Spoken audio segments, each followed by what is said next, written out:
Okay, so hello everybody. I'm Jacqueline Shaw, and I'm going to be talking today about resilience. And we're going to do a couple of things. We're going to explore exactly what resilience is, and we're going to understand how much resilience we have as people. And we're going to take a test to see how much resilience we have. And we're also going to do some journal exercises where we figure out some of the crutches of our resilience and how to really shift focus so that we can be able to bounce back from traumatic situations. So, if we look at resilience and we understand what it is, it's the ability to mentally or emotionally cope with something, particularly a crisis or pre crisis situations. And it is the ability to use mental processes and behaviors as assets to help people to protect themselves from the negative effects of stress and the negative effects of trauma. So, when we talk about resiliency, we're not talking about something that you always have from day one, although some people are born a bit more resilient. We'll go into that in a little bit. But with resiliency, it is static, it changes in time, it changes over time, and it particularly changes with our perspective. So, despite how much we have gone through, how heavy the world is on our shoulders, we still have that ability to bounce back. And that ability to bounce back is born in our perception. So, resilient people are more likely to experience life in a positive way. They're more likely to embrace challenges and to actually, we got somebody else coming in. Okay. All right, let's get back to it. So they have the ability to embrace positive affect, and they also have the ability to stay integrated even when they're stressed out. And we'll talk about the resourcefulness of resilient people as well. So resiliency is generally defined as bending but not breaking. So when people can bend, they become flexible. They have a certain amount of flexibility in their perception. And this is why people who are resilient are usually very empathic. They're able to shift their perception and understand how other people feel.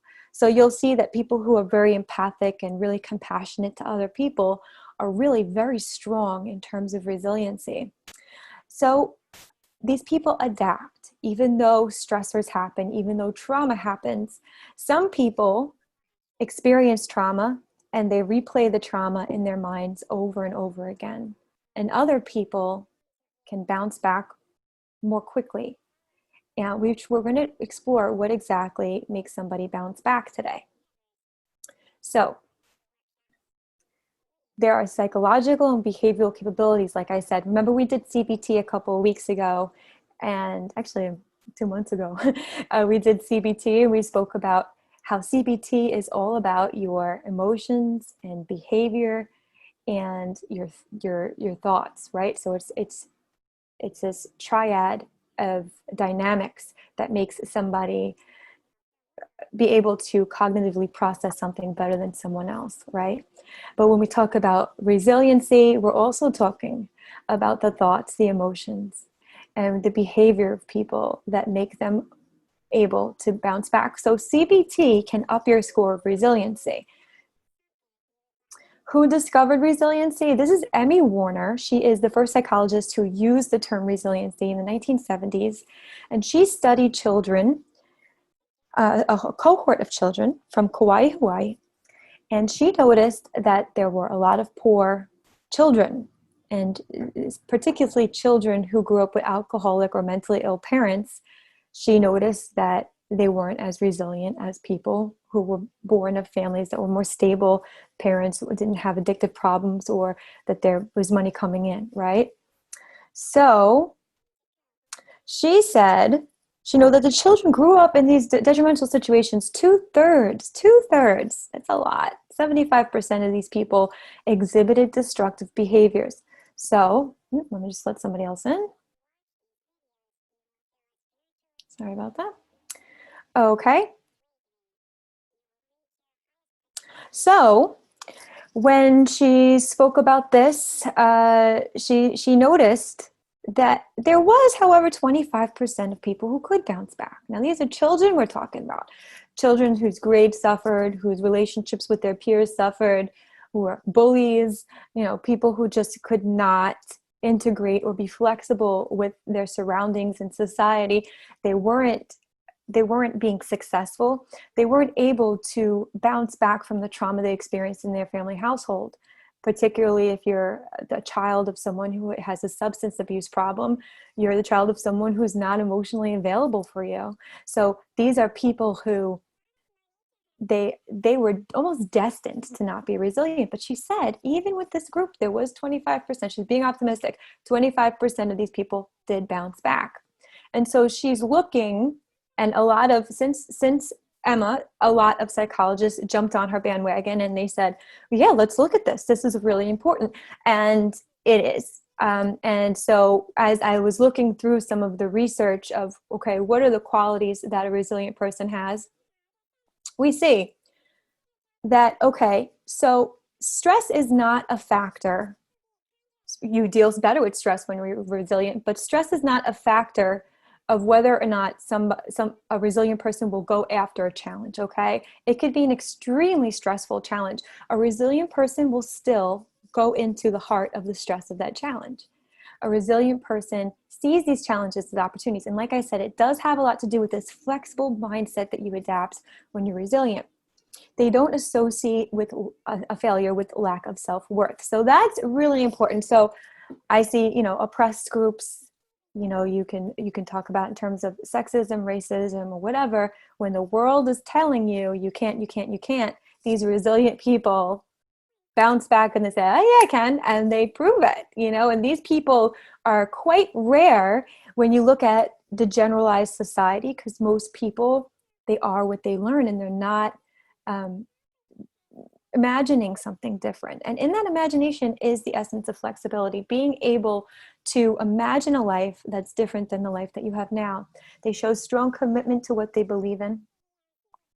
And this is an important facet of resilience, because commitment is, in CBT, we spoke about this too, the behavior aspect of the CBT model is huge, because you change your behavior despite how you feel, despite how you think, okay? Those two aspects of it become irrelevant. You change your behavior, and then all of a sudden you'll see your thinking and your emotions will follow suit. And that is one technique with behavioral exposure and trying to change your patterns. It's to do it even when it doesn't feel good, as long as it helps you to reach your goal, right? So they only spend time focusing on situations they have control over. And we know that famous prayer, I guess it is, help me to accept the things that I cannot change, and the courage to change the things I can, and the wisdom to know the difference. Now, these people are very discerning in terms of, well, can I change that? Or can I change that? And the things that they can't change, they're not going to focus their attention on. And that's really important. We're going to talk about focus in a second as well, because focus is tricky. So seeing the permanency of things too. Resilient people don't think that, okay, I made a mistake. They don't generalize that to, I'm bad, right? I made a mistake. I slipped. Maybe I said that and it was inappropriate, but that doesn't mean I'm inappropriate or I'm bad. I just, at that moment I did. So they don't see the permanency of this, and they don't label themselves as a certain thing because they may have slipped up. They just say, well, that happened that time, but what about this time? And they actually are able to see that in the moment, we're living in the moment right now, but in the moment is temporary, because the next moment's coming, and the next moment. And there is no permanency to my behavior. It's fluid. And as they see the fluidity of their behavior, they're less likely to doom themselves in some sort of a label and create that as the paradigm through which they work, right? And also, resilient people don't let setbacks affect every facet of their lives, okay? I mean, we kind of get the gist of that, because they're not seeing things as permanent, they're seeing things as temporary. But if there is a major setback, say there's a traumatic experience, they're able to see, well, this happened and this was really good and this was juicy and I was able to influence people here. And, they're able to notice that it's not all gloom and doom just because of this one traumatic experience, right? Also, they don't personalize when bad things happen to them. So this is something I see a lot in the LOA community. And I always bring it up whenever people from the Law of Attraction group come in and they say, they attracted it to themselves, the victim mentality. I say that's not the best for psychological health because you're actually working against your resiliency. If you say,